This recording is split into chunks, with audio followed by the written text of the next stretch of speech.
Okay, so thanks very much for that very kind introduction. Thank you to all of you for coming. I came a long way, so I'm glad there's people here.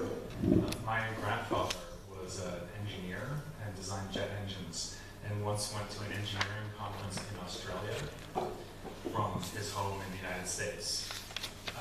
Got there, and then when he got up to give his talk, there was only one person in the audience sitting in the front row. So my grandfather said, "I'm glad you're here." And the fellow in the front row said, "I have to be here, I'm the next speaker." So I felt over here. Thank you for coming. So thank you very much again for that introduction.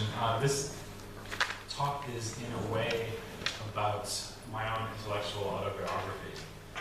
And it looks at the kind of shift that happened in my own thinking about the history of philosophy from when I was let's say an undergraduate to my graduate work and early career, and then really to things I only figured out when I started doing this podcast project, where I started trying to learn as much as I could about philosophy all over the world and present it in digestible form to as wide an audience as possible. So I will start with this. You probably know who these chaps are. So this is Aristotle, Thomas Aquinas, and Descartes. And this is the usual story about how philosophy works in history. So you have these people representing three periods of philosophy, which are called ancient, medieval, and modern. In a lot of undergraduate degrees, not only in the United States and Europe, but I guess around the world, philosophy is presented as falling into these three chunks plus contemporary philosophy. And of the three chunks, the medieval chunk is mostly skipped.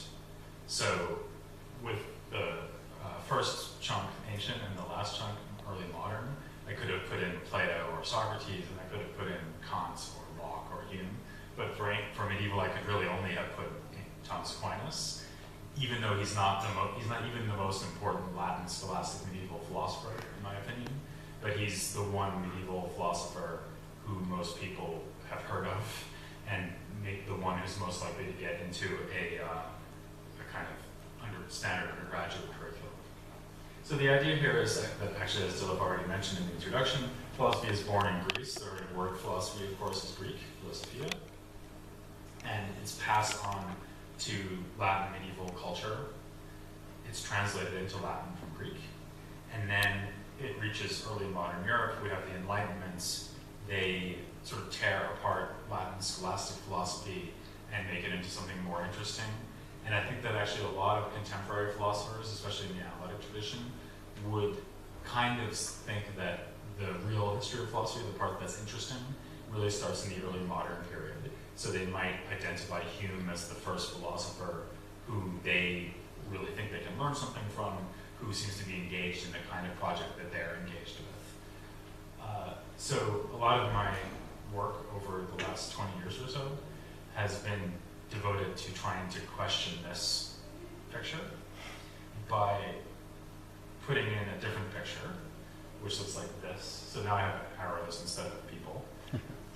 So the idea would be philosophy still starts in Greece, and it's then transmitted into the Middle East, for lack of a better expression, before returning back to Europe by way of another translation movement.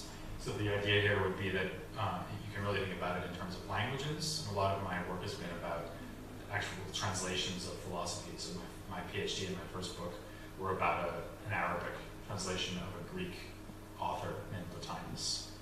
So the idea would be that philosophy starts in Greek, is then translated into Latin in late antiquity, like with Cicero and Boethius, but also is translated into Syriac and Arabic in the early Middle Ages, so we're talking about the 8th to the 10th century CE. And then it passes through another translation movement, an Arabic Latin translation movement, back into Europe, where it kickstarts scholastic philosophy, and then scholasticism leads to early modern philosophy. So in terms of faces, the picture would now look more like this. So we have Aristotle influencing obviously a whole lot of people, but one of the people he influences is Avicenna, that's the guy in the middle at the top, and he influences Averroes. Both of them are read by Aquinas, and Aquinas then sets the stage for, and Latin scholasticism more generally, set the stage for the early modern period. So this is a kind of an attempt to correct the standard narrative of philosophy by integrating philosophy in the Islamic world, if you will, into Western philosophy. Now, obviously, as soon as you do this, it raises the question of whether it makes sense to talk about Western philosophy, because Avicenna, for example, who, as I'll be saying a little bit later, is the most important philosopher in the Islamic world, and in fact is the most important medieval philosopher of any culture, in my opinion. He lived in Afghanistan and Persia, and it's a little bit strange to describe Afghanistan as the West, I think. In fact, just more generally, the Islamic philosophical tradition kind of breaks down the East-West dichotomy that we're very familiar with from discussions of decolonializing philosophy or globalizing philosophy. So I guess that when people talk about Western and Eastern philosophy, by Western philosophy they mean European philosophy, usually, and by Eastern philosophy they mean Chinese and Indian philosophy. Islamic philosophy doesn't really fit into this dichotomy, in part because the thinkers are deeply engaged with Western texts like Aristotle, and in part because some of the Muslim thinkers also live very far west. So, as I always like to say, Averroes lived further west than Aquinas did, because Averroes is from Muslim Spain.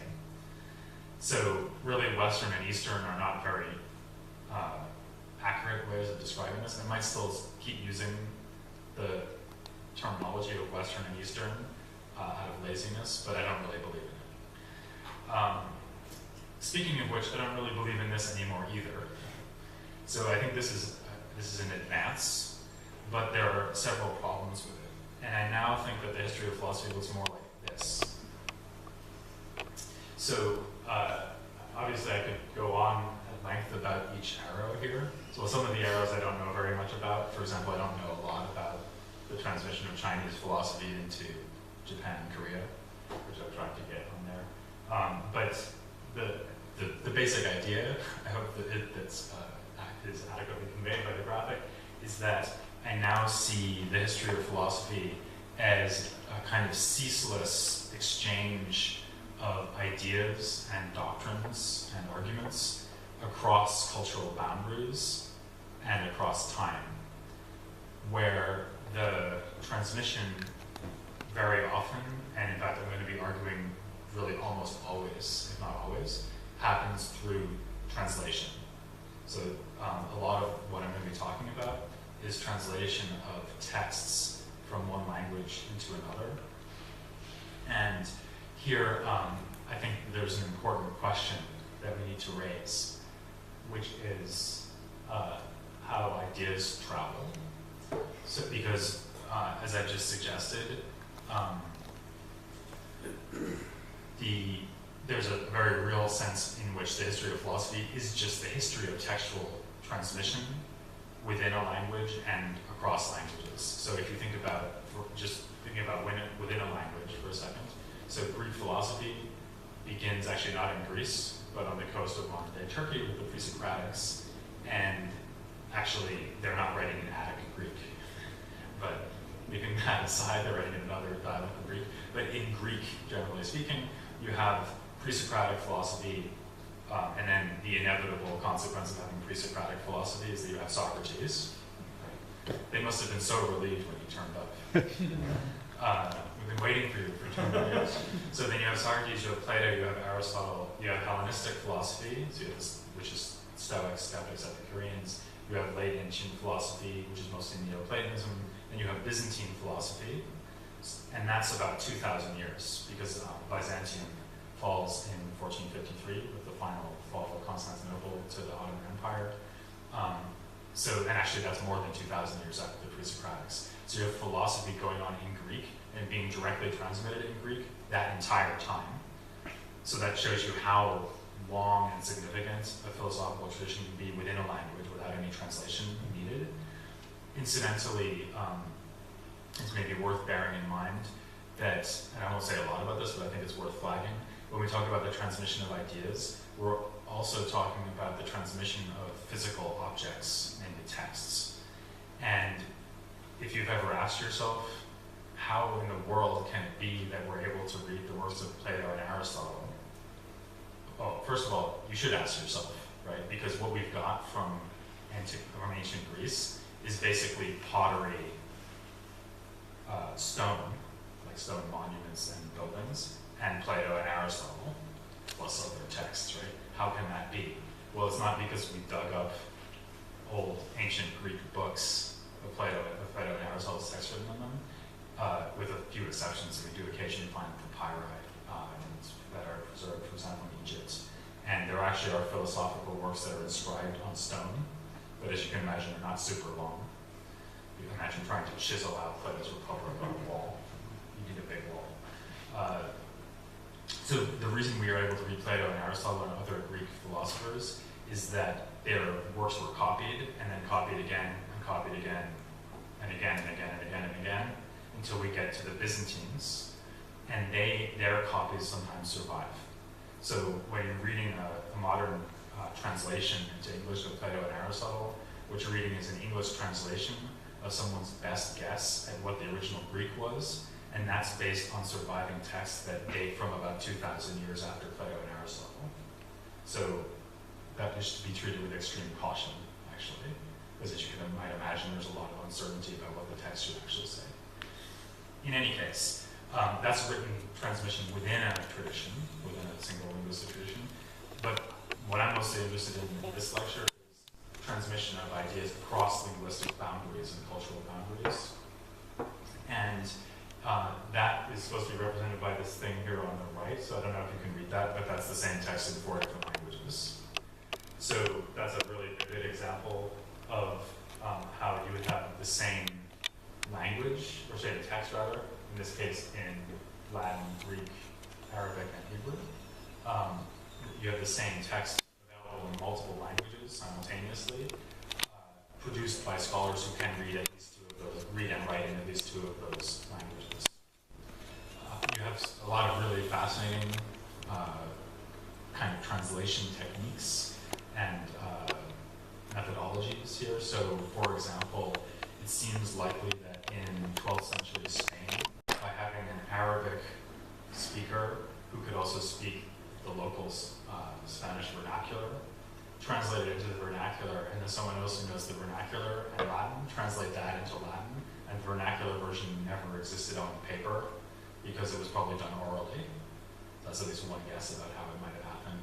Or in the Greek Arabic translation movement, which I'll be talking about a little bit later, they would often first translate Greek from Greek into Syriac, which is another Semitic language, and then they would translate the Syriac version into Arabic, just because there was already a pre-existing tradition of translating from Greek into Syriac. So they kind of knew how to do that, and they knew how to translate from Syriac into Arabic. So that's one way of getting ideas to pass across time and across space. And of course, there's another way, which is the way that's happening right now as I talk, which is verbally. So, I mean, leaving aside the fact that we're video recording, I'm not going to really talk about transmission of philosophy by video because it's a fairly recent phenomenon. But there is this other option, which is through face-to-face encounters, through conversations between presumably people who can speak the same language, right? But somehow are able to know about more than one culture at a time. So if you think about this, all you really need is the same kind of situation I just outlined with the translations. Like you have someone who knows more than one language. So suppose you have someone who knows both Greek and Sanskrit, and they are familiar with Greek philosophy, so they verbally explain it in Sanskrit to a Sanskrit-speaking audience, and then you have the introduction of Greek philosophical ideas into the Sanskrit culture. That would be the idea. And one of the things I want to suggest is that basically doesn't happen. So it's a kind of contentious thesis, and I want to first of all explain what I do not mean by this. In particular, what I do not mean by it is I don't want to deny that philosophy can exist without writing. And it's kind of appropriate that I mention this here in South Africa, because this is a topic that's been discussed in most depth with reference to the African philosophical traditions, which of course often emerged and were perpetuated in cultures that did not have writing. And it's pretty clear that that ideas kind of slosh back and forth across cultural boundaries within an oral context. So I don't want to deny that either. And it's clear to me, at least, and we don't need to get into this because, for one thing, a lot of you probably know more about it than I do, but it's clear to me, at least, that philosophy can absolutely exist in an purely oral context. So I don't want to say that philosophy as such requires writing. I think that philosophy is compatible with pure orality.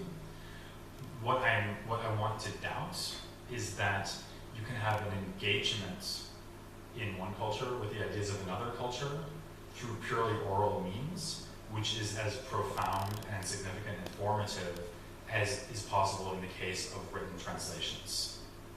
Because written translations, for one thing, they're able to preserve ideas in a portable way, right? And for another thing, as has often been mentioned when talking about oral versus written philosophy, the kinds of ideas that you can preserve and transmit in a written context tend to differ from that that are preserved and transmitted in an oral context. Some people, like as you probably know, would go so far as to say that genuine philosophy actually requires writing, because without writing you don't have the kind of complexity and dialectical engagement and so on needed for like genuine philosophy. Like I said, I don't believe that, but I am skeptical about the possibility of having a kind of a body of cultural knowledge, scientific or philosophical knowledge, transported wholesale into another culture orally. Now, so the question would be, does this happen or not? And I think probably the most interesting test case is India and Greece. Because it's a case where you've had a lot of work done on the comparison between these two philosophical cultures. For example, by Christopher Beckwith, who's worked on the parallels between skepticism and Buddhism, which I'm going to talk about in a few minutes. But more generally, there's been a lot of scholarship, well not a lot, but there's at least been some scholarship pointing out deep parallels between ancient Greek philosophy and ancient Indian philosophy. And since there are no Greek Sanskrit or Sanskrit Greek translations, or for that matter, other translations with this, so there's no Pali Latin or Pali Greek or whatever. So since the Indian languages and the ancient European languages were not translated into each other, at least not in philosophy, it looks like if we were going to have a meaningful philosophical engagement here, it would have had to have occurred orally. Okay?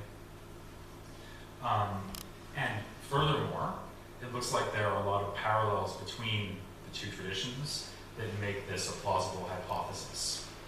So, for example, you have the thing I'm going to be talking about actually on Wednesday evening, if you want to come back for that, which is the treatment of animals, and in particular, abstinence from killing and eating animals.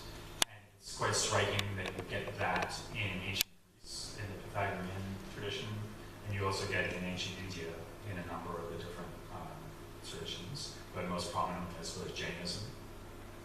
So you have philosophically motivated vegetarianism in both cultures. You have monism, so in India, when you think especially of Vedanta, but especially Advaita Vedanta, sadly Advaita Vedanta is way too late so I mean, if you think that like the most important monist in Greek philosophy is Parmenides, he's a pre-Socratic. So he's like 1,000 years before Shankara, the primary figure in Advaita Vedanta, and he's really too early for Vedanta as well, to have been influenced by Vedanta as well. But at least you have monism in both contexts. By monism, by the way, I just mean the idea that everything is actually one, right? So the appearance of multiplicity in the world is an illusion. In fact, everything is just one thing. Parmenides thought that in Greece. At least some Vedantists thought it in ancient India. Another example is atomism. So you have very elaborate theories of atomism in both ancient Greece and ancient India. In ancient Greece, the people who believe in atomists go under the helpful name of, people who believe in atomism, sort of ruined the joke, sorry. People who believe in atomism come under the helpful rubric of atomists, so Democritus, Leucippus, and then the Epicureans. In the ancient Indian context, there's lots of atomism, so a lot of the schools adhere to atomism, but maybe the most comparable version is in the Vaisheshika school. You have in medical theories in both ancient Greek, like Hippocratic and Galenic medicine, and also in Ayurvedic medicine, you have a theory of the humors, so the idea that there are these fundamental bodily stuffs or constituents that explain disease and health. And I could go on. So people have mentioned many, many parallels between the two cultures philosophically. And furthermore, you have a kind of prima facie reason for thinking this is plausible, or that there could have been transmission of philosophical ideas, probably orally, since as I said, we don't know anything about written translations, because there's so much contact between Europe and India during this period that we do know about. So, for example, Dilip told me the other day that when the Carthaginians were subdued in warfare by the Romans, they had to pay a kind of tribute to the Romans, and they paid it, rather than paying in cash, they paid in Indian spices. That's right, yeah. So that's a really spectacular example, but even from earlier on, Greek texts already from before the time of Plato and Aristotle are referring to Indian luxury goods that were like spices and other luxury goods that were known in Athens and other Greek city-states at the time. When we go ahead to the Roman tradition, or the Roman period, we have very extensive evidence of trade across this very large distance. And also, it's not like we're only dealing with economic exchange. There are also ancient Greek texts by people who traveled to the East and described India. We don't have, these texts are not always as well preserved as we would like, but we do know of several historians from around the time of Alexander who traveled with him, describe Indian culture and so on.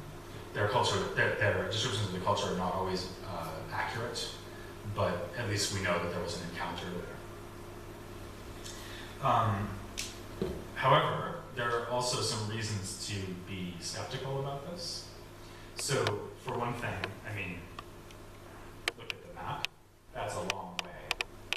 And that's an even longer way when you don't have motorized transport. So imagine, okay, so you've got to get a philosophical idea from India to Greece without any technology more advanced than a donkey.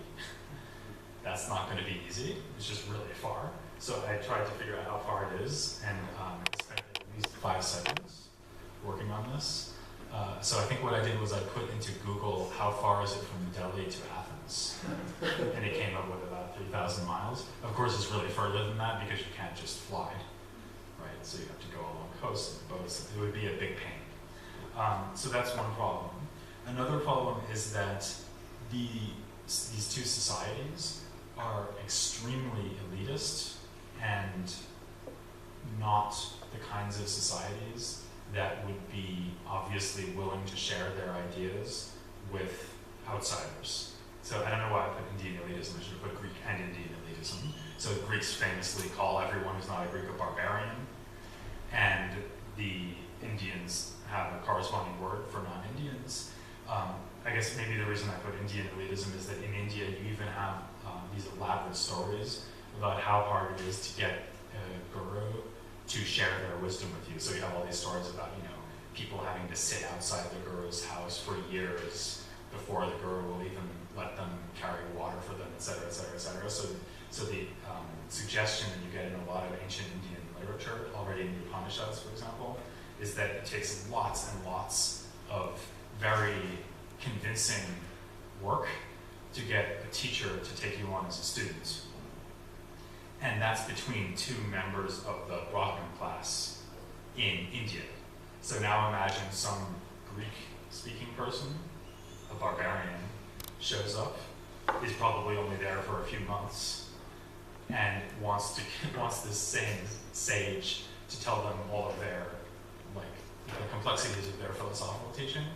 Like, again, prima facie, it seems implausible that they would be taken on as a student and inducted into the complexities of Indian metaphysics or whatever. So that's another reason to be skeptical.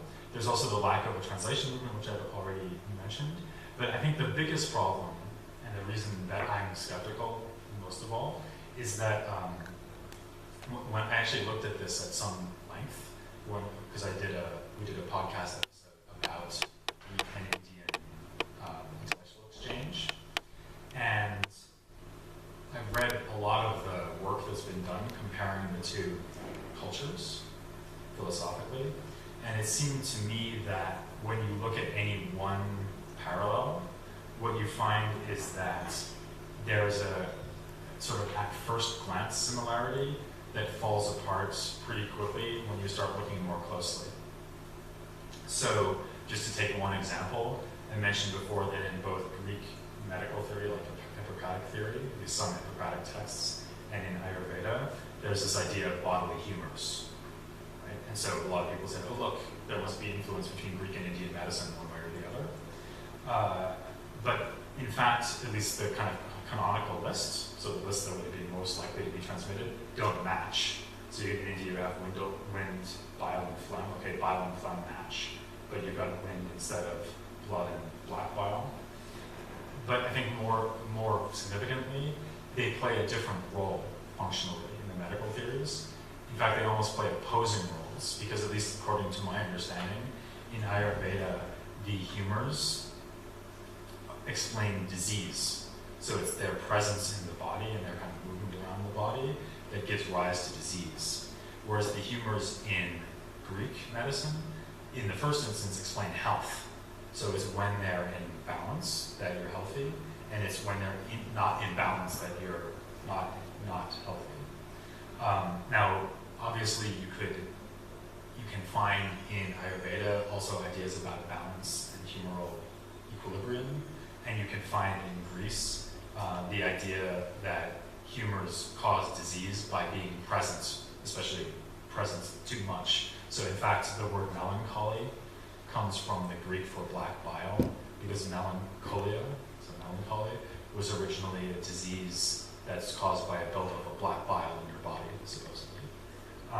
So maybe you could make an argument that there's a similar idea going on here, but my impression from looking at this material is that, at least fundamentally, the so-called humors in India are vectors of disease, whereas in Greece they are vectors of health.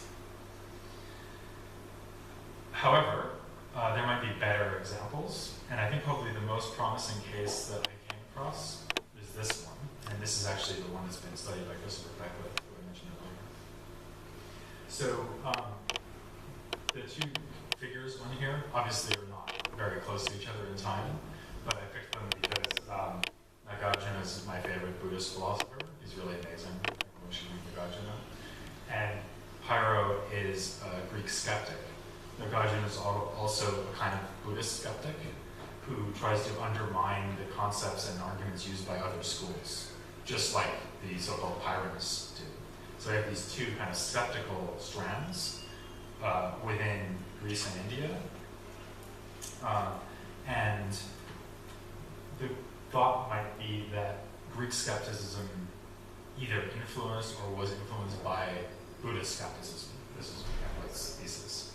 And it looks like, if you're going to make this argument, the idea looks like it would be that Buddhist skepticism influenced Pyrrho, because Buddhism starts before Pyrrho. So here's the good thing about Pyrrho. Pyrrho is a philosopher who actually managed that 3,000 plus mile journey. He went with Alexander the Great's army to India, and it's even reported in biographical reports about Pyrrho that he met so-called gymnosophists, in other words, naked sages, naked teachers or learners, or sorry, naked sages or teachers, and these would presumably have been some kind of renouncer monks. So they kind of sound like Jains, actually, if they're really naked. But they're some kind of renouncer philosophers. And it's it's even insinuated in these are Greek sources, by the way, reporting the life and escapades of Pharaoh, that he was sort of inspired by this encounter to devise his skeptical philosophy. So the thought would be that Pharaoh physically went to India, was impressed by the Indian sages he met there, came back, and sort of propagated these ideas in Greek in the form of the skeptical school. One thing that's nice about this, by the way, is that I said that before, there's this kind of worry about the elitism of Indian intellectual traditions, and maybe I should say exclusivism, that might be a less pejorative term than elitism. So they tend to not sort of tell everyone what they think, but rather it's a kind of closed circle of specialists. So this is a lot less true of the renouncer movements, Buddhism and Jainism, and Jivaism, so the non-Vedic schools, than it is true of the Vedic schools. And so it seems to me more plausible that if a stranger from outside India was going to turn up in India and try to learn something about their philosophy, it seems kind of plausible that it would be through one of the renouncer philosophical traditions rather than through one of the Vedic schools, although that's obviously guesswork. Okay, so how plausible is this? Well, it's pretty plausible, right? So, I mean, at this point, you're sort of thinking, well, why would someone want to deny that Pyrrho was influenced by Greek philosophy, by Indian philosophy orally, given that we know he was there, and the resources that tell us he was there even tell us that he met some philosophers, right? So you'd have to be pretty stubborn to say, no, there's nothing going on here. And so I think it's actually pretty likely that there is something going on here, but to me this is the famous exception that proves the rule. So first of all, he's the only Greek philosopher who we know of having direct contact with Indian culture. That's worth bearing in mind. Secondly, if you look carefully at Pyrrho's skepticism and Buddhist skepticism, you'll see that, and here I think I just disagree with Beckwith's analysis of both Buddhism and especially Pyrrhonism, but I think if you look closely at these two traditions, like early Buddhism and Pyrrhonian skepticism side by side, you'll see that they are not really in the same business at all. Because, I mean, Buddhists might look like skeptics because they're skeptical about things like the efficacy of Vedic sacrifice or the reality of the self. But they're also in a profound sense non-skeptical because they say things like, there is no self. Like, they don't say, I'm skeptical as to whether there's a self or not a self. They just assert, as the Greek skeptics would say, they assert dogmatically that there is no self. They also assert that there is a route from philosophical understanding through a kind of doctrine to release from all suffering and misery, right? So you realize that there is suffering, you realize that suffering is caused by desire, you realize that once you give up on desire, you can be liberated from suffering. Right? This is all profoundly non-skeptical. And there's nothing like that in Pyrrhonian skepticism. To the contrary, Pyrrhonian skepticism, at least in its most classical form, as you find it in a later Pyrrhonian skeptic like Sextus Empiricus, who, by the way, is contemporaries with Nagarjuna in about 2nd century AD. Pyrrhonian skeptic like Sextus would claim that the whole point of Pyrrhonian skepticism is to reject all claims, whether negative or positive, and just suspend judgment. Right? So what it means to be a skeptic is to realize that all arguments are inconclusive and therefore to take no philosophical position at all. They don't even take a philosophical position about whether it's right to take philosophical positions. They just don't do it because they've never seen a convincing argument yet. That's very much not what the Buddhists are about. So my guess, actually, so if you had to I don't know whether Pyrrho was influenced by Buddhists or other renouncers, but I think that if he was, then what happened is something like the following. He encountered some of these guys, saw that they were in the kind of business of skepticism, and then through the vagaries of what must have been a very, very difficult process of trying to speak to these people, he came away with pretty vague and impressionistic ideas about what they were up to, and he worked them up into something that was completely different in character and intent, namely Greek skepticism. And I tend to think that if and when there is purely oral transmission of philosophy across linguistic boundaries, that's what it will look like. It will sort of be like hearsay, it will be kind of dim sort of reminiscence of the philosophical ideas you get in another culture. What it will not be is this. This is the opposite. The Greek Islamic transmission of the story. So here, what you have is a very lavishly funded, centuries-long concerted effort to take the entire philosophical and scientific output of one culture and transport it into another culture.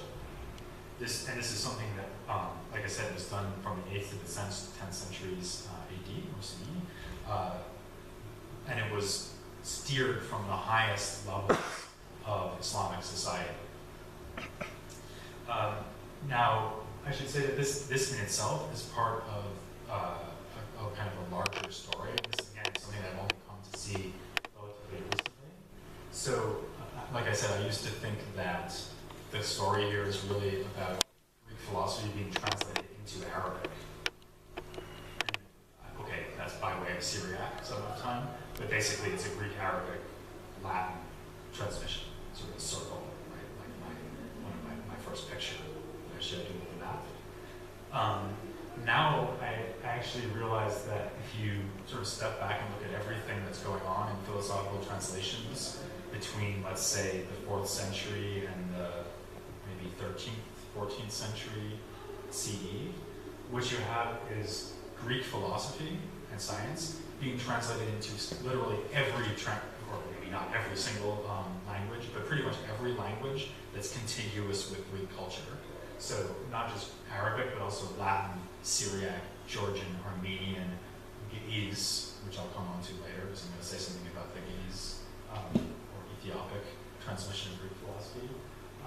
You have Arabic philosophy being translated back into Greek by the Byzantines. You have Greek Latin, you have Latin Greek, you've got every translation every which way, all around the Mediterranean.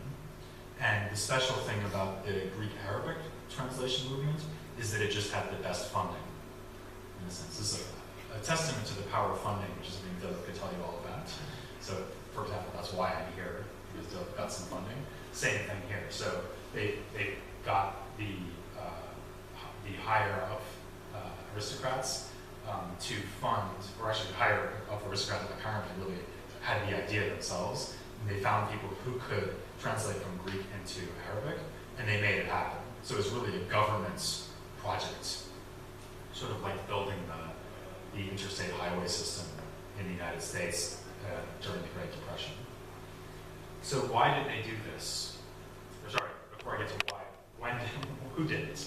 So I already said it happened in the 8th to 10th century or so, following on the Greek Syriac translation movement, which happened in the 6th to 8th centuries. I think it's actually really worth dwelling for a moment on the fact that there are Greek Syriac translations. Syriac, by the way, is basically the same as Aramaic.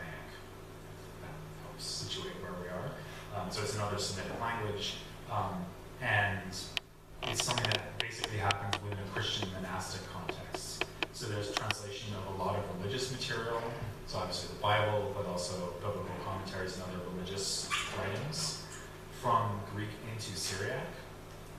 And alongside that, they translate quite a bit of kind of basic philosophy into Syriac, especially Aristotelian logic.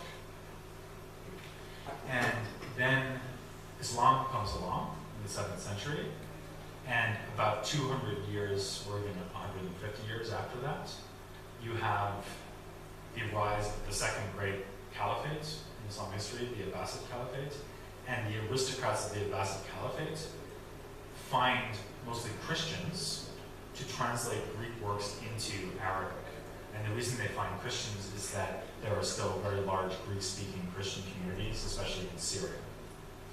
So this is why Syriac is such an important clue to how this happened, because culturally speaking, What we're really talking about here is rich Muslims hiring Greek Syrians to translate Greek philosophy into Arabic.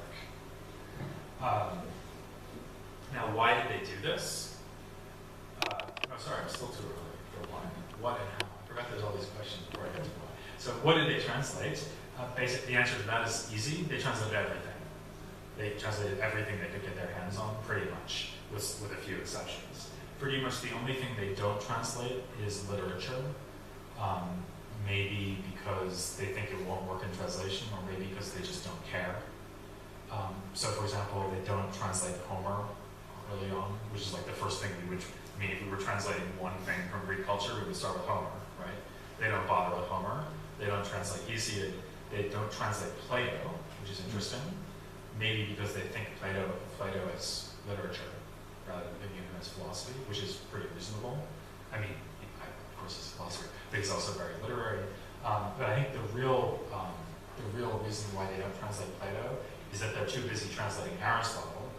And the reason they're translating Aristotle is that in late antiquity, Aristotle was the author who would be used to teach people philosophy.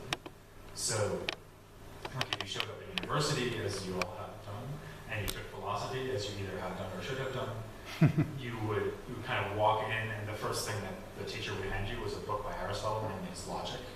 You would study his Logic. If you kept at it, you would then study other areas of Aristotelian philosophy, like physics and ethics.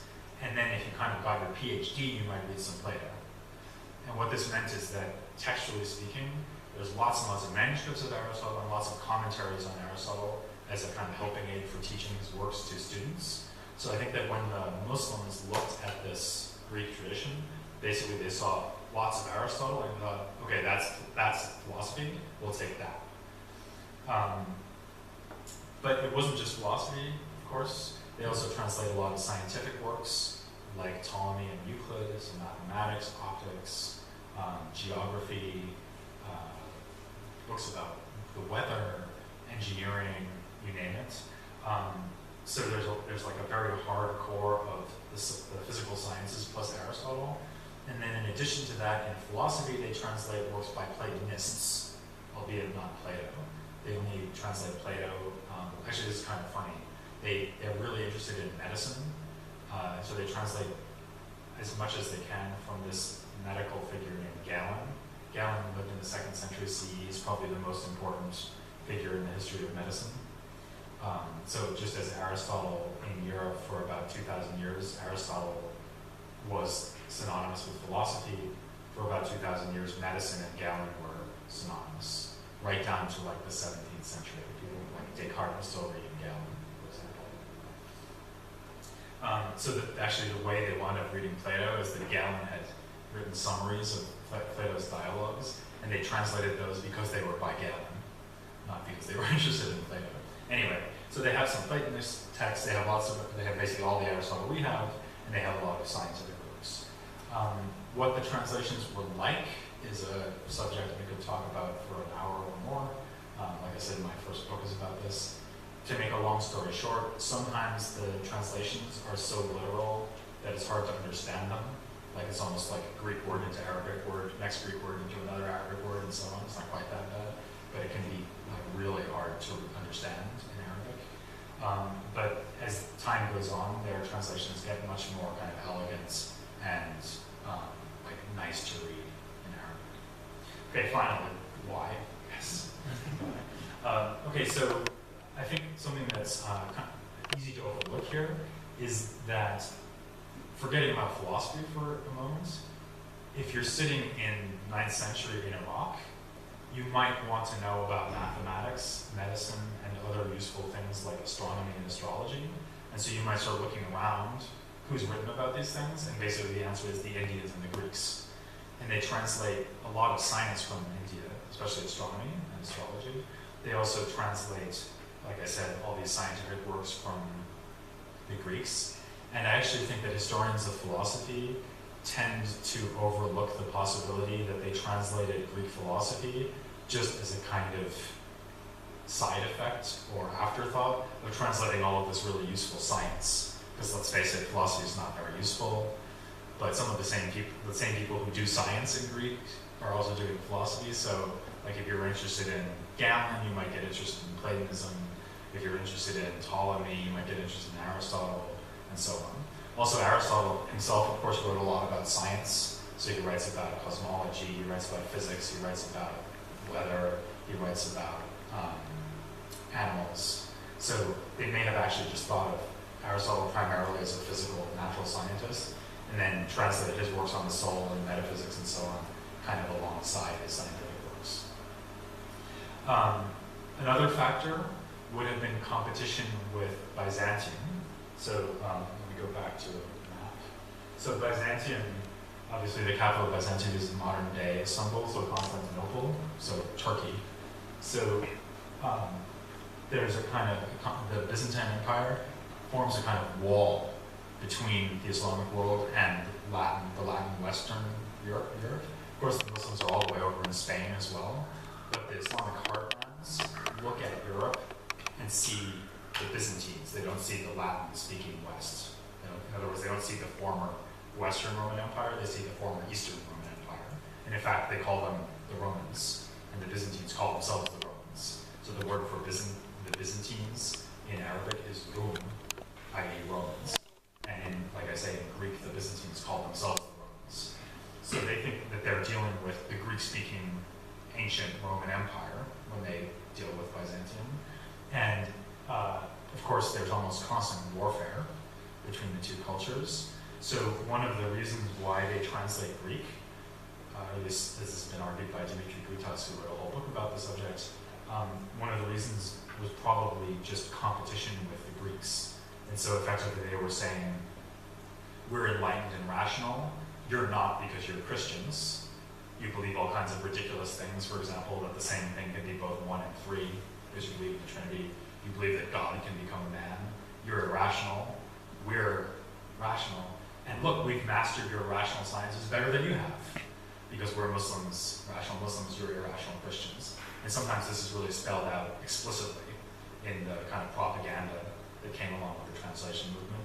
So for example, they would say that the Christians forbid the teaching of Aristotle past a certain point because it causes problems for their theology and so on. So that's another reason. Another reason, which I think is, again, easy to overlook, is kind of imperial ideology. So the Abbasids, having sort of swept to power from their base in Central Asia, need to establish themselves as a credible government. And one of the ways they do that is by instituting this translation movement, which kind of gives them intellectual credibility, and sometimes gives them credibility in a more direct way. So for example, they're really interested in astrology, and one of the reasons you would get interested in astrology is because you can give the caliph's horoscope, and the horoscope says that he should be the caliph. This goes all the way back to ancient Roman times, actually. So there's a famous story about Augustus Caesar having a meeting an astrologer who does his horoscope and then just falls on the ground in worship when he sees that what this young man is going to be later on. And in fact, Augustus published coins with his zodiacal sign on the back to kind of underline that the stars had chosen him for rule.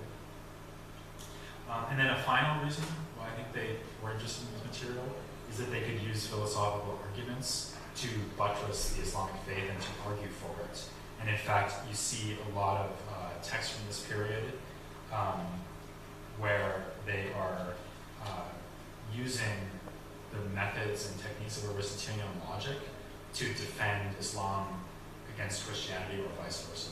So in fact, it may even have been the case to some extent that they were worried that the Christians had this mastery of Greek dialectic and logic, and they didn't want to lose arguments and public debates with them, so they thought we better weaponize, and we'll ironically get the Christians to hand us the weapons that they use so well, namely all of these argument techniques. Okay, now I just want to give you a quick polemic about Islamic philosophy. So this is back to my picture again. So according to this picture that I was talking about earlier, and in fact, according to what I've just said, we have this idea that Greek philosophy begins with the Greeks and is kind of passed on to Arabic-speaking Muslims, and then that's passed back to Europe through another translation movement in the 12th century. But I think that that's misleading. I sometimes call this the torchbearer theory of the history of philosophy, where there's a kind of light of wisdom that's passed from one culture to the next. But actually, I think a better way of thinking about it is this. So that's Avicenna again. I think of the history of philosophy in the Islamic world as having an hourglass shape, where the bottleneck, the narrow part of the middle, is Avicenna. Because what happens is you have this explosion of interest in Greek philosophy and other issues like Islamic theology. And there's many, many different kind of strands of philosophy being written in Arabic. And then Avicenna comes on the scene and is such a hugely influential figure that after him, everyone starts doing philosophy just by referring to Avicenna. So he kind of defines what philosophy is for post-Avicennan thinkers, much as Aristotle defines what philosophy is in, for example, Latin medieval Christendom. And there's an idea that the immediate reaction to Avicenna in the Islamic world was a kind of violent resistance on the part of this guy. That's exactly what he looked like. There's a rare photograph from the early 12th century. So Ghazali wrote this work called Incoherence of the Philosophers, and it's an attack on Avicenna. So notice that when he writes Incoherence of the Philosophers, he just attacks Avicenna. He doesn't attack Aristotle, because Avicenna has become representative of what philosophy is. And there's this idea that after Ghazali, you could, by the way, read this in many histories of philosophy by reputable scholars. After Ghazali, philosophy kind of ends in Islam. The last philosopher to write in Arabic is Averroes, who lives in the 12th century. And then Averroes and Avicenna are kind of passed on to the Latin West. Hence, we still call them Avicenna and Averroes. They're Latin names. We don't call them Sina and Rushd. And philosophy in Islam is over and is replaced by basically theology and mysticism. And I just wanted to say, kind of, even though it's not germane to the topic of my lecture really, I just wanted to say briefly that this is completely false. So actually there's more philosophical writing after Ghazali than there is before Ghazali by a huge margin, in part because, of course, the more recent the book is, the more likely it is to but just in general, so we're doing a lot of work on this in Munich right now. In the 12th, 13th centuries and thereafter, there's this massive explosion of interest in Avicenna's philosophy, and it's reacted to in all kinds of ways. So people criticize it from a theological perspective, they defend it from a highly rationalist perspective, they combine Avicenna with ideas from mysticism, and so on and so on and so on. It's very complicated, and so that's why I use this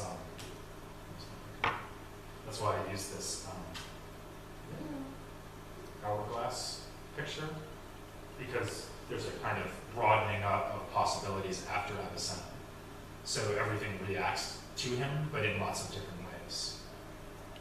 And the reason why scholarship in Europe, even languages, has tended to overlook this is that the philosophers in the Islamic world who have been taken seriously were the ones who lived early enough to be translated into Latin and to have an influence on Latin scholastic philosophy, so that you have a giant of post-Avicennan philosophy like Fakhruddin Razi living in Persia in the 12th century.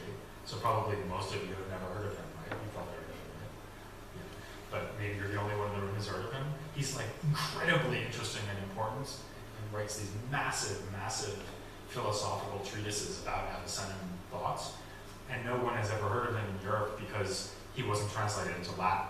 So there's a kind of optical illusion created here by the fact that the Arabic-Latin translation movement happened at the end of the 12th century.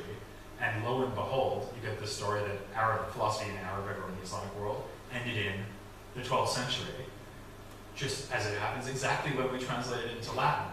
No, what ended is that there were philosophers who were translated into Latin. But over in the Islamic East, where all the action is, they just merrily go on doing philosophy right down to the present day, of course. Okay, so polemic over. I'm pretty much done for the last 5 minutes. I just wanted to tell you about one other thing that very few people know about, and I'm ashamed to say that I did not know about this until I, again, got into it to write a podcast about it, together with my co-author, Chika Jeffers, with whom I'm currently covering African philosophy.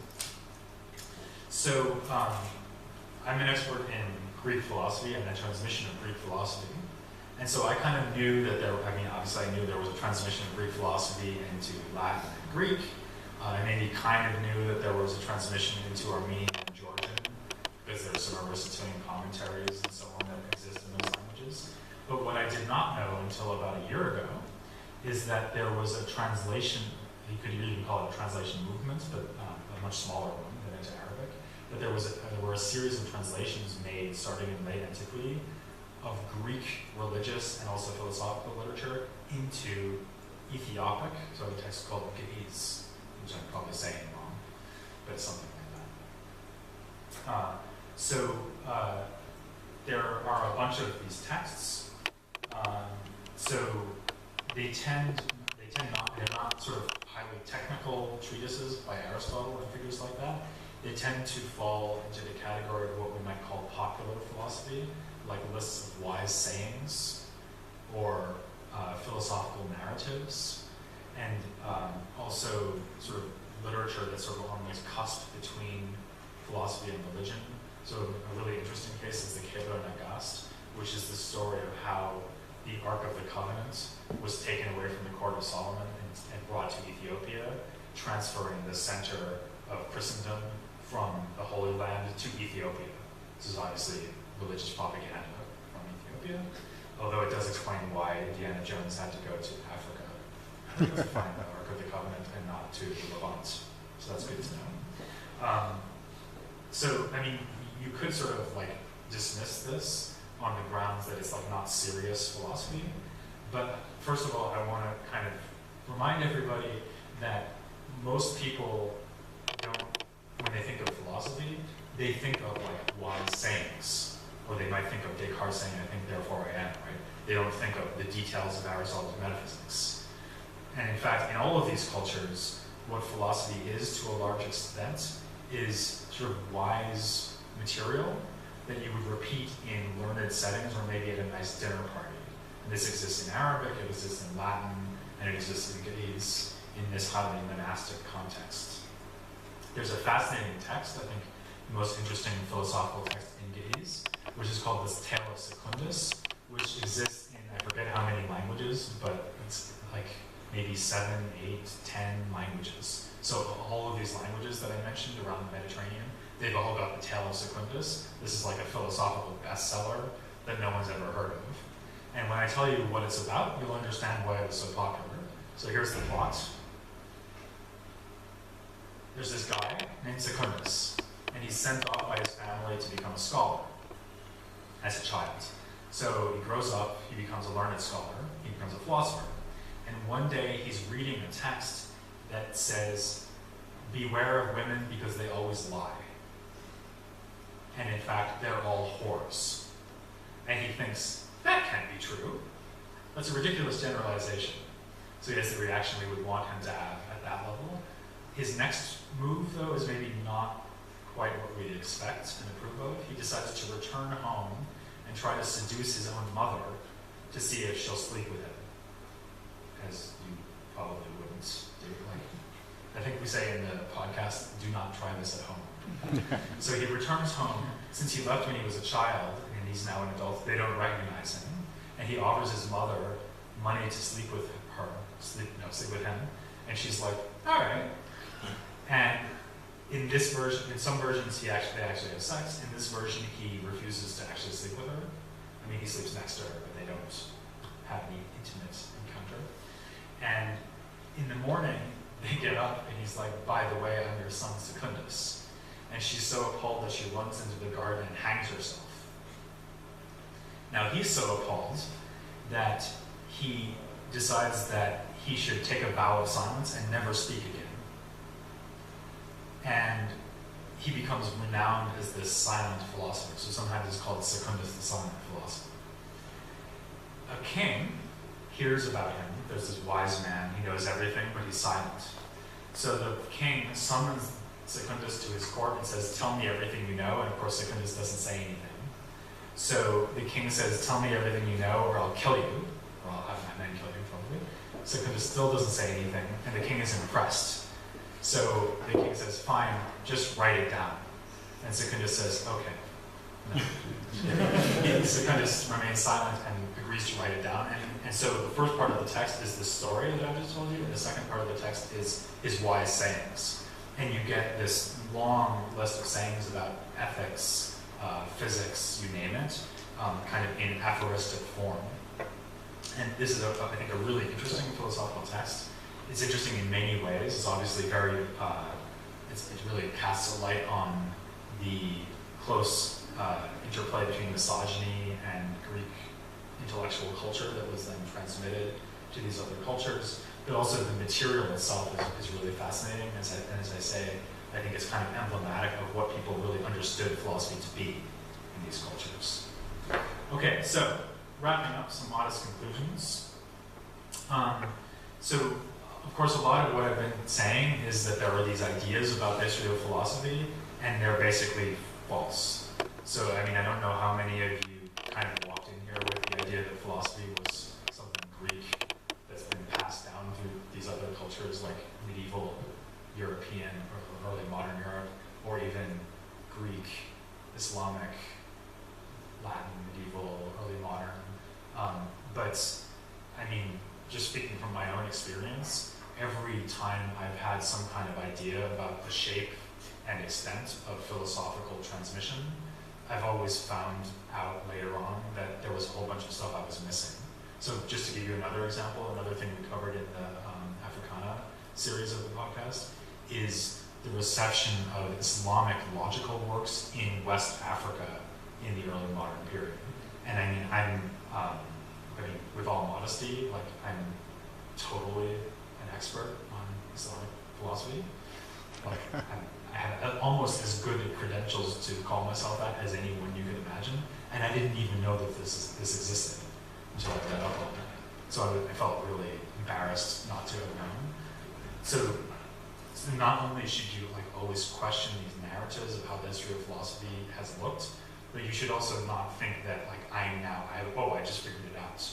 So finally, 2019, Peter Adamson figures it out. Obviously not. So I must have my own blind spots, and I'm learning a lot as I continue to do the podcast. For one thing, we haven't covered China yet, so I'll learn a lot about that when I do China.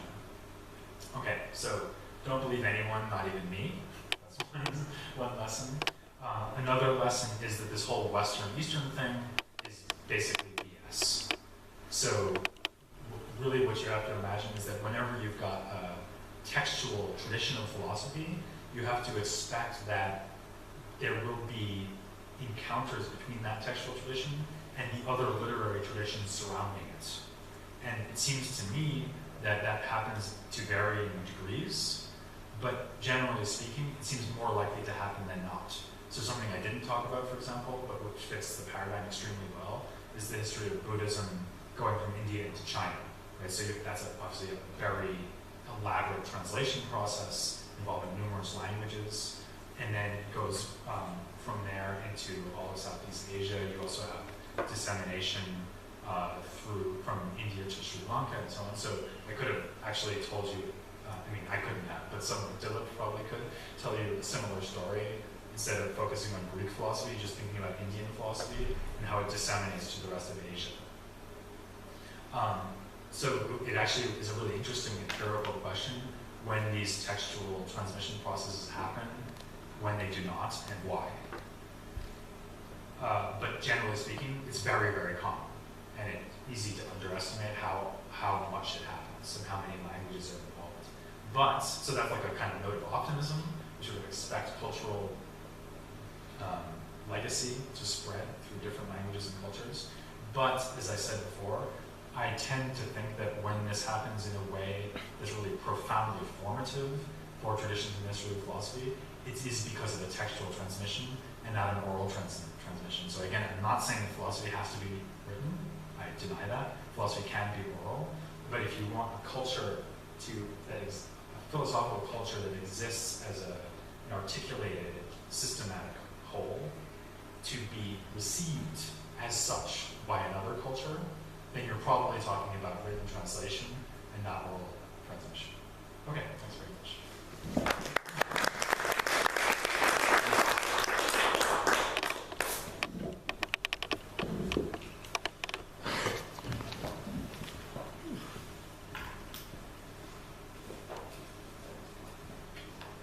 Thanks, Peter. It was a vast landscape, and I think for a lot of us who came initially skeptical of these linear histories, we are now more probably open to the idea of multiple histories of philosophy which occasionally intersect, and we're more used to the idea of circulation and so on. What I want to put before you are some of the points that you raised, where you, I think, quite correctly said that to prefer written translations over oral actually is probably a stronger methodological strategy.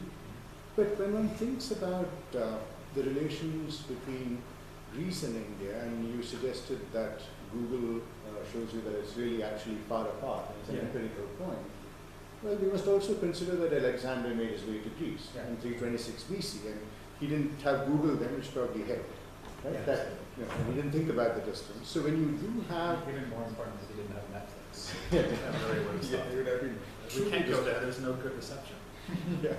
So Alexander makes his way over. There is the Indo-Greek Empire, which has 30 kings. So you have the presence of Greeks in India over a time period that includes 30 kings, which would probably be 200 years or so, depending. So you're talking about a space that's created for multiple conversations going back and forth.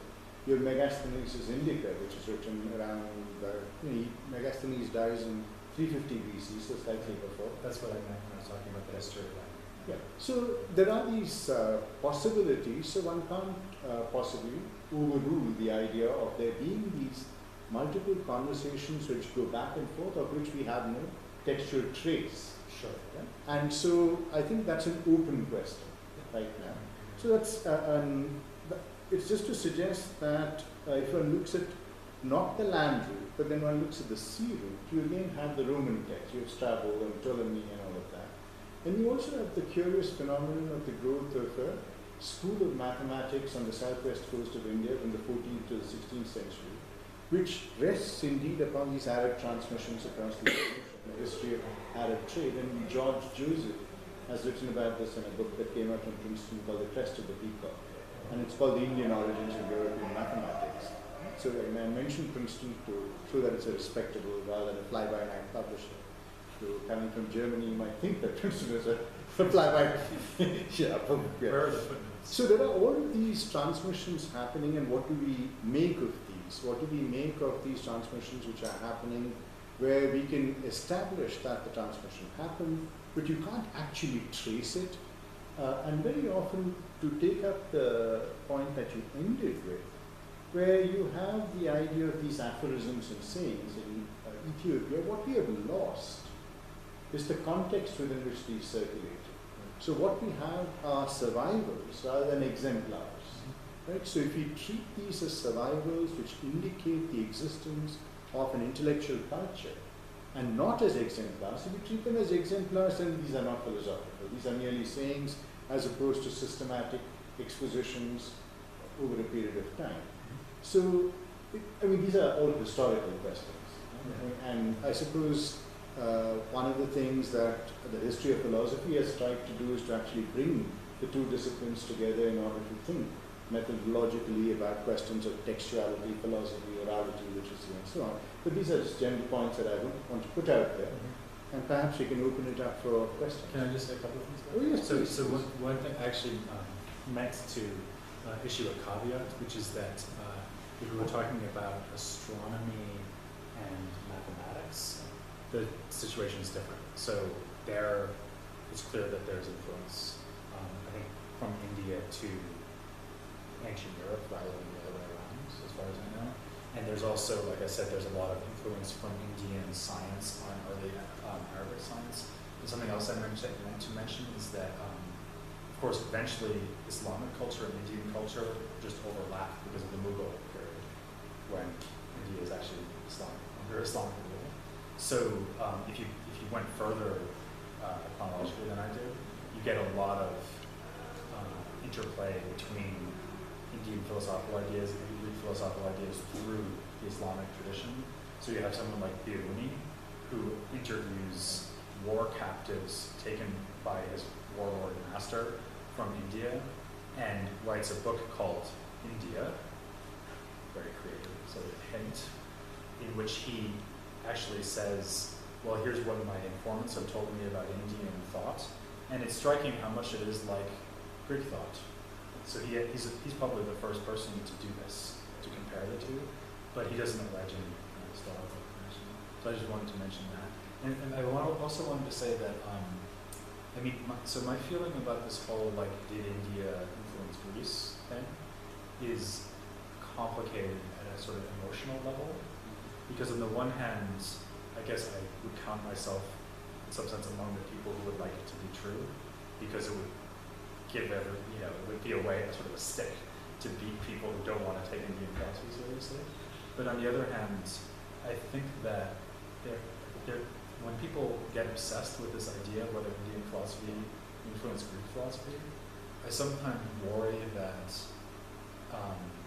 there's a kind of unspoken implication that if Indian philosophy did not influence Greek philosophy, then we don't need to know about it, right? And so actually, like when we did the podcast like this, the idea I'm most aligned to push is that if there's influence, it's very minimal. But it doesn't matter, because that's not why you should have been interested in Indian philosophy in the first place. You should be interested in Indian philosophy because it's awesome. And whether it influenced Greece or not is kind of neither here nor there, and it's a really peripheral issue. Please introduce yourself.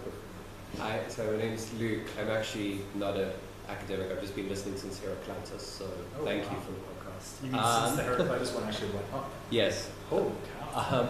Gaps. But yes. Sorry, this is my face.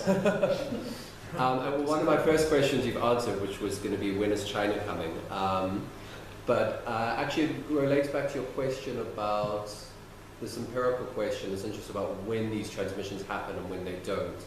And maybe to just challenge kind of some of what you had said as possible rationales for it, because if you look at the map and think sort of time-wise, the one transmission that you would think would have everything going for it.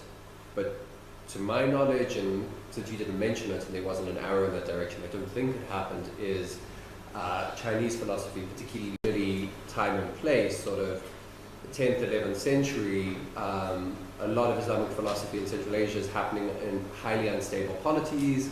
Ibn Sina himself is moving around, the sort of kingdoms that are collapsing around him. And just over to the east, you have the China's entering the Song dynasty. It's probably rules half of humanity. It's at a peak of prosperity. So you really think people thinking, how do we organize societies? How do we think about politics? While all of this is happening, we look and say, well, right over there, this is happening. Yeah. Let's think about what's happening there. And of course, you had massive interchanges of trade, you had military, everything going forward. So it's kind of, and I'm wondering if you would think, kind of, why wouldn't that happen? So I think sort of along the spirit of what Dylan just said, I've been more inclined to say that I don't know of it having happened. And in fact, I sort of have it on the back of my mind to look into this more when we do get to China, which we'll do right after Africana. I actually even already have a co-author named Karen Lai, so she and I are already mapping out the episodes. So we'll knock on wood, but it's planned out. So one thing is that there is, of course, there's Islam in China. So, for example, there's Sufi texts in Chinese. There doesn't seem to be a lot of Chinese influence on Islamic culture. And of course, you never get you don't get the kind of high point of an Eastern culture meeting Islamic culture that you have in rural India. So that I don't know if there's, for example, there's a fascinating text by a figure named Dada Shikoh from the Mughal period called The Confluence of the Two Oceans, in which he sort of puts Sufi Islam and Upanishadic Vedic philosophy side by side and says, these are the same thing but in different terminology. And he sort of says, this means this, and this means this. they both talk about love, blah, blah, blah. So it's an amazing text, and I don't know anything nearly like that from China. But maybe it exists and I just don't know. If it's true that it didn't happen, then explaining why things don't happen is difficult. Could, of course, have something to do with the fact that Chinese is ridiculously hard. So it may, remember I was saying there's a kind of empirical question about when this happens and why it doesn't. And it may be that some languages have an intrinsic difficulty level that impedes transmission of thought across linguistic boundaries. But it's not like it's impossible to be bilingual in Chinese and something else. So I don't know. It's a great question. How much do you think is, because one might speculate that actually one of the primary drivers of this is religion, and the Greek through monotheism, with the sort of Aristotelian Platonic. So that's why you have the sort of Indian philosophy translates across a vector that's Buddhist, and Greek philosophy translates across a vector that's effectively monotheist. On the other hand, if you think about like Confucianism, why couldn't Muslims sort of take Confucianism on board? There's not, there's ritual there, but they could do what a lot of Americans, for example, do with Confucianism, which is sort of take the idea, or Taoism for that matter, or Buddhism, take the ideas and forget the religious trappings. That could have happened, and as far as I know, it didn't. And then the other thing is, when you think about, at first glance, it might make sense to say that, of course, the Muslims would like Greek philosophy because it's so highly rational, but the Greeks were pagans. So actually, it seems like, at first glance, it seems like they should have as much trouble with Greek philosophy as they should with, for example, Hindu religion. So I'm not sure that that's a great explanation, but it could certainly play a role. My name is Robert Kovalenko. I'm a philosopher here in the philosophy department. Let me first say that I'm probably guilty of teaching the first slide. But I do so with a guilty conscience these days. That's good. The first step is knowing you have a problem. Mostly because that's what I know, and that's what my cultural background is. So, thank you for your work, by the way. I think it's extremely important for us to get away from that first slide and even that second slide. We need people like you, we need more like you, and over a longer period of time to shift the self-perception that we have in Western philosophy of ourselves. Which brings me to my question, because we're here in South Africa. So, I take your point that the whole dichotomy Western Eastern really makes no sense when you look at the history. But you still use it because and in general in history we use geographical markers because they're just practical. Knowing, however, that they are problematic on all these different levels.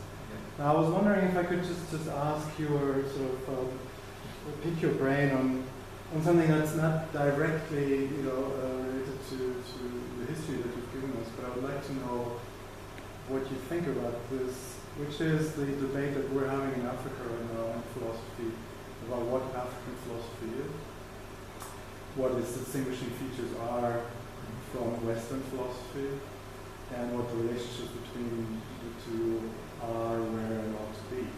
And there are different views. There are some radical views, like a philosopher named Kebra Nagast, who thinks if you are a philosopher and you're doing philosophy in Africa, you're an African philosopher. Literally the geographical denomination. And you could be a Kant scholar, but if you're doing it in Ghana, you're an African philosopher. And it's kind of a universalist sort of idea that, which I kind of see in a lot of what you're saying, which is that, well, ideas travel, obviously, and no one should really be surprised that they travel. Why wouldn't they? If we're having Indian spices and if the whole world enjoys Indian spices, why wouldn't the whole world not enjoy Indian ideas as well? They're all human. So there's this idea of universal human nature, and therefore the distinction really is almost moot. And the other extreme school, the opposite of that, is to say no. There is a specific African reality, experience, tradition, history, which literally does not travel, cannot travel, unless the experience travels. Yeah. And the reality, but it doesn't. And so therefore African philosophy is distinct, has to be distinct. And someone like me, for example, could never, even pretend to, even if I teach African philosophy, because it comes from me, it isn't African philosophy. Yeah. So that's kind of, incidental to you, but I really would like to know what you think about this sort of. Yeah, so actually, as it happens, this is exactly what we've been covering in the Africana episodes. And yesterday's, the one that went up yesterday was an interview with someone named Kai Kresse, who did a lot of research on the Swahili coast, inspired by Henry Oluka, sort of sage philosophy project. So we just did sage philosophy, and the next episode is about Buddhism. So that's going up in 2 weeks from yesterday. And we've already done the next 3 or 4 episodes, so we're finished with the ones that look at this whole issue. So this is exactly what we've been thinking about for the last months, writing these episodes. The first thing I would say about this is that, this is maybe a little bit of a exaggeration, but I think that debate is almost more valuable for having existed than it is in terms of whatever answer you want to give to the question. Because I think that there are some sort of meta-philosophical questions that have been raised in the debate about the nature of African philosophy that, as far as I know, haven't really been raised anywhere else and certainly haven't been discussed with that level of depth. So morality as a context for philosophy is something that we could and should think about with respect to something like the Upanishads, say. So the Upanishads probably existed for centuries orally before they were written down. But people don't think about it. People sort of recognize the Upanishads are philosophy, but they haven't really stepped back and thought, oh wait, we really need to think about morality here and the possibility of moral philosophy. And the reason they haven't done that is they don't need to, because the Upanishads were written down. Whereas with African philosophy, you have this question, like, can it even be a thing? Can you have moral philosophy? And to me, having done like 20 plus episodes on it, I'm convinced that so not only am I convinced that philosophy can exist in oral contexts, but I think that it's deeply, deeply problematic in all kinds of ways to deny that philosophy can exist in oral contexts. It's because it's really this, in a way, what you're saying is that philosophy can only exist in cultures that have developed a sufficient level of socioeconomic kind of inequality that you have a literary class and a non-literary class, and then we say that philosophy is whatever the literary class. So I think that reflecting on African philosophy should actually really make us turn around and start thinking about morality in, say, Europe. So, like, for example, was there, so can you look at Chaucer and make inferences there about 14th century oral philosophy in England? Yes, I would say. And I would never have thought about that without looking at this whole debate. In terms of like my own view on it, I kind of think that, so I guess I'm impressed by the sort of ethno-philosophical project to that extent, what I just said. But I'm also impressed by Otunji's response that, first of all, the ethno-philosophers, were sometimes doing things that were frankly racist in the temples. But even leaving that aside, if you think about something like MBT, that's obviously not a problem. When you read MBT, at least I felt like I was getting some interesting quotations about African culture, plus a whole bunch of ideas from John MBT. So I thought my own impression, even before reading Otunji, was that the ethno-philosophers were often importing a lot of their ideas into this tradition, kind of smuggling it in, and almost like this kind of gesture of self-abnegation, saying, well, these aren't my ideas, they're the ideas of the Akan, or whoever. So I agree with that part of the critique. But I think that nonetheless, there is definitely a kind of philosophy that goes hand in hand with ethnography and anthropology, which tries to sort of understand the philosophical underpinnings of something like, belief in spirit possession, let's say. So what does that imply about the philosophy of the mind? I think that's totally a worthwhile, philosophically respectable thing. And I think that the so-called professional schools critique of ethnophilosophy has made it easier to do that in a responsible way because it made the would-be ethnophilosopher kind of more methodologically scrupulous and self-aware. So I would say in a way we've gotten to the right state, the right position now, which is ethnophilosophy done in a methodologically self-aware way. I'm kind of happy with that as a solution, but I'm mostly happy with that because my co-author Chike is happy with that, and I'm just doing what he says. Do you know, quick follow-up? Quick, sharp. Yeah, very sharp. The thought that struck me is that you had this, the theory that you gave us, which is translation is different from oral transmission. Yeah. For the reasons you did. That would seem to militate actually in view of African exceptionalism. Because then you could say, look, this culture perhaps developed its own philosophy in a very distinct way because there were no written translations as far as we know, except with the exception of But a lot of scholars say, well, we haven't looked hard enough. The whole idea is imperialist in the first place. And where it must have been, and let's do the history better. So just one more sentence. So I think that in a way you can see ethnophilosophy as another attempt at a translation movement. So you have this oral culture, and you try to render it into, let's say, English philosophically informed anthropology or anthropologically informed philosophy. And to me, I think it's vitally crucial that we not give in to the thought that that's just impossible. Because if it's impossible, then we're effectively just handing the kind of white Europeans an excuse to forget about everything else. So I think there's something really dangerous about this kind of untranslatability idea. So I'm all for the idea that translation is difficult, but I'm not in favor, we were talking about this at lunch today, I'm not in favor of the idea that translation is impossible, because if it were, then there's no point. So everyone would just be in a space.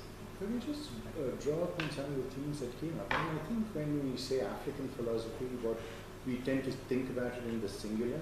So when we say African philosophy, and a lot of people view this and say, well, there are only these oral traditions, what do? We have the significant example of the Timbuktu manuscripts, for example, right? Where Islam allows the rendition of African concepts and categories into Arabic and therefore makes it visible. So I think one can't generalize about an idea of African philosophy and its roots in morality or it's being characterized by morality. So that's one thing.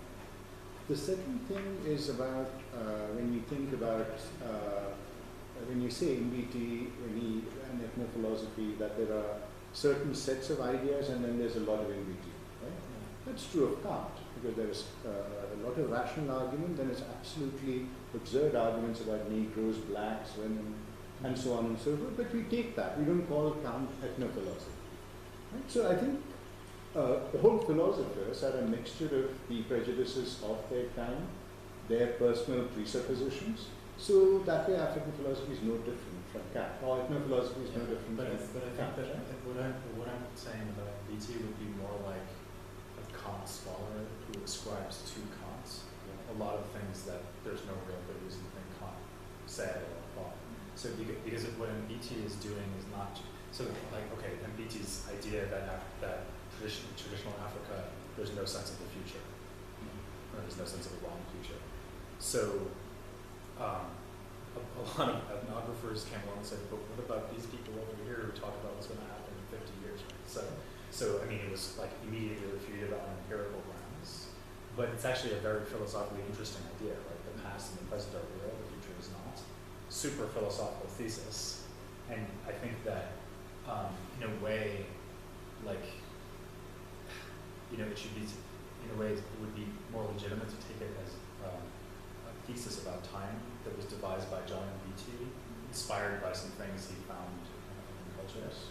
Right, but that's not how he presented it. He presented it as something he was attributing to Africa. And to pick up something else you said, I mean, even if you stick with, so something that we emphasize over and over in our episodes on oral culture is that oral cultures themselves are incredibly varied. So if you just take something like communalism, right? So you can look back at all these different ways that society has been structured in sub-Saharan Africa, if you want to use that phrase. And some of them are communitarian and some aren't. So it's not like there's not any one philosophical anything that I would be comfortable just ascribing to all Europeans or all Africans. Right? Just like some Europeans are empiricists and some are rationalists. Some Africans are communitarian and some aren't. And I think actually one of the big problems that bedevil ethno-philosophy is, and another one of the critiques I think that we should take on board, is that I think there was this idea that African philosophy would be just one thing, and then we could put it alongside European philosophy there. That's what Africa gives us. But actually what Africa gives us is this incredibly wide range of this proliferation of different things, which are very badly studied. And that's just like Europe. Yeah, so Europe has all kinds of different philosophical views, and so does Africa. Not surprising, we're coming to people here. Thank you very much for the talk. I'm still a little bit weary of the whole oral written thing. And am I not stating the obvious when I say that there is, of course, an Indian influence on Greek philosophy, not in a direct way, but to say that pre-existent philosophy to the philosophy as we know it was already there. So you like some kind of oral philosophy across the whole? Both, actually. I mean, if we start from India, all across, Assyria, Babylon, India, Egypt, the Phoenicians, and then later the Greek. Yeah. I mean, if we are talking about history, philosophy, so to use like a philosophical term as well, so what about the nomadism philosophy as well? That the thoughts actually already moved from India, from Levant, from Iraq, to Egypt, to Ethiopia, to the deep African continent, then to North Africa, and then when we get to the Greek, right? For example, post-Aristotle, we have the Alexandrian school, right? So which is in Alexandria, part of Africa, which is for me mathematics, thought, and spirituality. And that's why I can see, for example, when I read Spinoza, I can see parallels in terms of philosophical thought with someone like Fakhreddin Sohrawardi, Persian Sufi philosopher. And there are some also studies were written about that. And even in Islamic thought, you have like Chinese influence. Confucianism is very evident also in some of the writings of the later Sufis. Oh, really? And actually, I think the link here is the Mongolians. That goes back to this question. Yeah. So it's like, I mean, this is the Mongolian empire, so to say, is something which not a lot of historians actually talk about. Yeah. It extended actually for a very long time. It was very open, east and west. So we have already, I believe that we have already empirical evidence in thoughts without just seeking material evidence of translations or certain textual evidence or concrete evidence of that. Don't you think? Yeah, I mean, so there's this book called, I meant to mention in the lecture, but I couldn't remember the guy's name while I was talking, but now I remember it. There's a book called The Shape of Ancient Thought, by someone named Thomas McKevley, and he basically goes through every single Greek philosopher and draws parallels to India. Okay? So if you read that book, you think actually Greek philosophy is entirely a derivative of Indian philosophy. And what's fascinating about the book is that he never explains it. So he never tries to say how, because some of the comparisons are very, very detailed. Like look at this sentence, look at this sentence. But without trying to give you any sense of how this sentence could have gotten into the knowledge of the person who wrote this other sentence. And I think it's basically all India to Greece. That seems to be the implication, not the other way around. And about the closest he comes to trying to explain any of this is this kind of sort of what you're gesturing towards, which is something like, well, look, we have this literary evidence, but before that, so going back, into the period of the Homeric epics and the Vedas, and even before that, there would have been this kind of cultural unity spread across this vast territory from the Mediterranean to the Southern European subcontinent, and that's supposed to somehow, maybe the idea is something like that gives you fertile ground on which certain plants are just going to grow. Right? So, my feeling about this as a historian of philosophy is that it's the kind of hypothesis that's both impossible to confirm and impossible to disconfirm, and also not very useful. So, I guess I would say if you want to believe that sort of thing, I have no objection, but it doesn't really help you. Let's actually take a step back for a second and think about why we care about this. So one reason to care, like I said before, might be that it sort of legitimizes the study of Indian philosophy, let's say, if we can show that it needs to be understood in order to understand Greek philosophy. And I totally reject that. So if it's not that, then why do we care? And as a historian of philosophy, at least, I guess, you might be like a cultural historian who's just interested in how cultures influence each other. But as a historian of philosophy, ultimately what I'm trying to do is understand philosophical works or something else that takes the role of a work, like a set of oral traditions. And then, I guess my feeling is that these kind of parallels that Kebra draws are so impressionistic and come so unrelated to any kind of concrete exploration of how the idea gets from one place to another, that it's not really usable as a tool for exegesis anymore. There's a wholly different thing, which I haven't talked about at all, which is comparative philosophy, where you say, well, forget about historical connections, let's just take Spinoza and Suhrawardi. We know they didn't read each other, obviously, but why not compare them? So, actually, parenthetically, by the way, I think Suhrawardi is one of the most badly understood philosophers in the Islamic tradition, so we might have very different ideas about Suhrawardi. But it doesn't matter. So take philosopher A and philosopher B, different cultures, no historical connection, you can just compare them. Personally, I don't do that, but that's more a matter of taste. So I'm really very interested in how ideas travel, but ultimately it's because I want to understand wherever the ideas wound up and understand this thinker or this body of doctrine. And this kind of gesture towards a sort of soupy background, cultural background, I think in a way is very plausible, but it's really hard to know what to make of it and what it actually means for our practice as historians of philosophy. I think if we needed it to convince people that they should take Eastern culture seriously, then I'd be all for it, but I don't think we need it. My name is Adamson. I'm a student of philosophy in this department. Just speak it louder. Right, So you're at Ritz. yeah. Thank you. I realized I did not know what to expect when I was coming, but it's pretty cool what you do. Because if you don't know what to expect, you can't be disappointed. Yeah, I'm definitely not disappointed. It's really interesting. I'd like to make a quick comment about why we care, and while also respecting that people might have different reasons for why they care for this.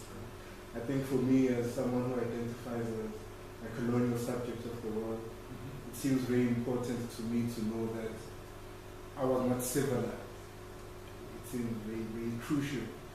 Otherwise, it becomes justification for why I was colonized. As though it was a favor for someone to colonize me.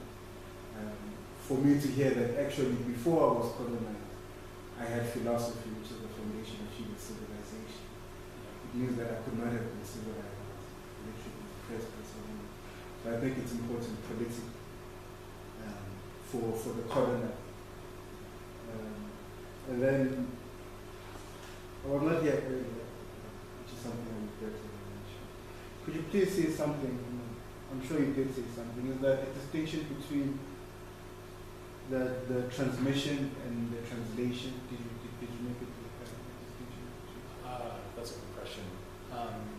Can I say something about your first point first? So, of course, I agree. I think that's really important. I think it's also important for people like me who were like, so actually I had, as it happens, my maybe great-great-grandfather owned slaves.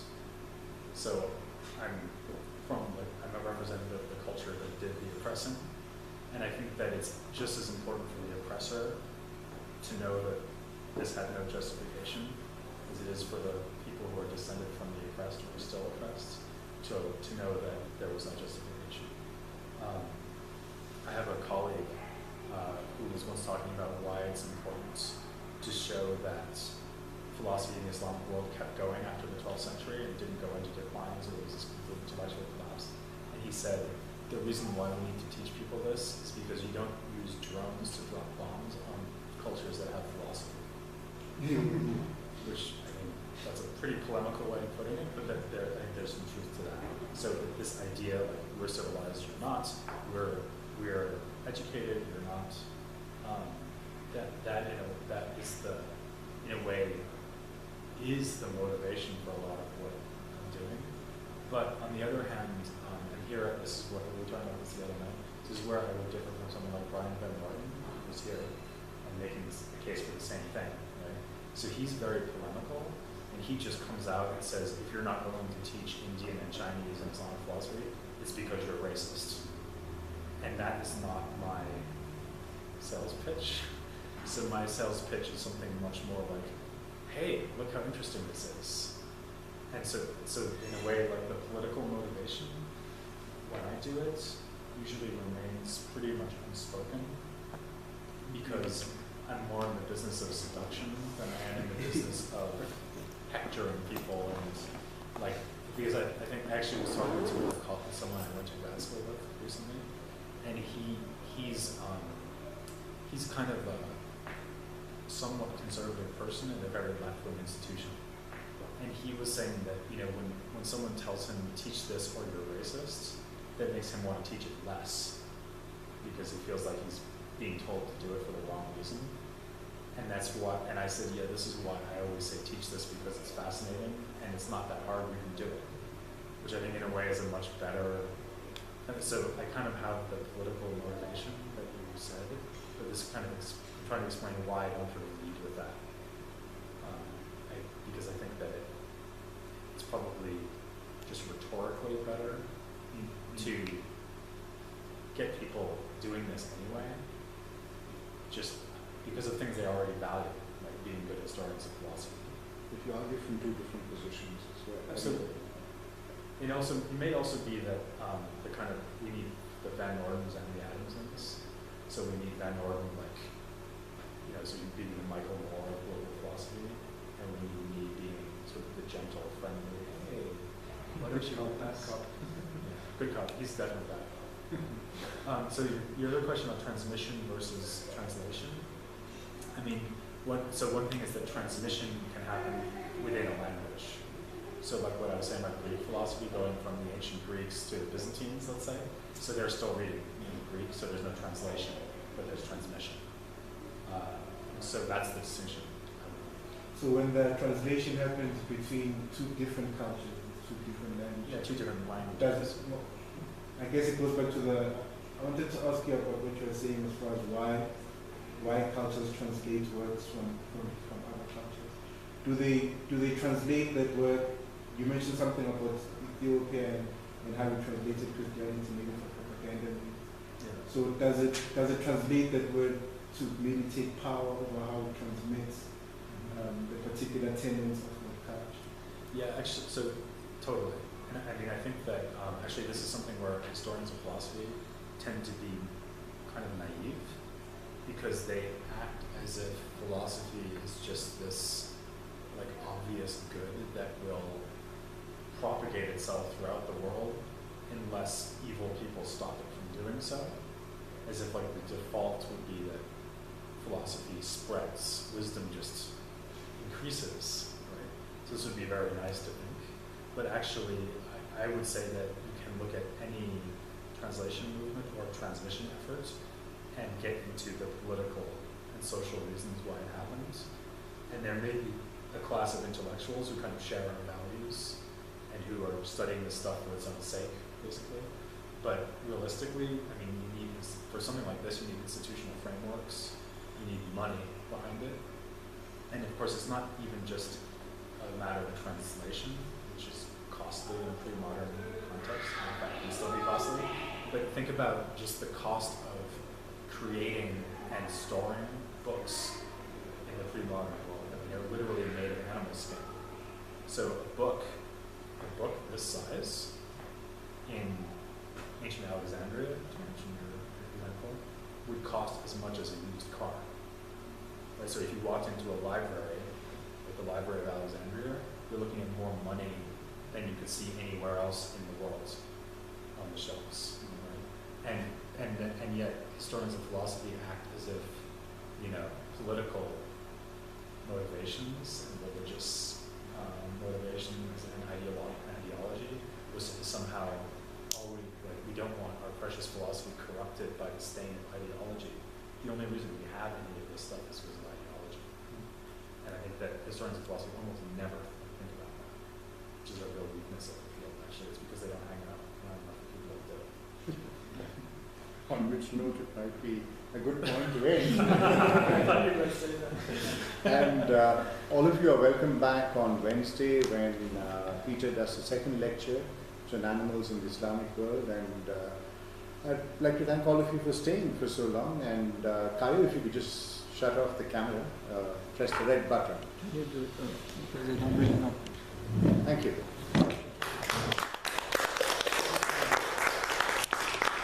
In Germany, we walk.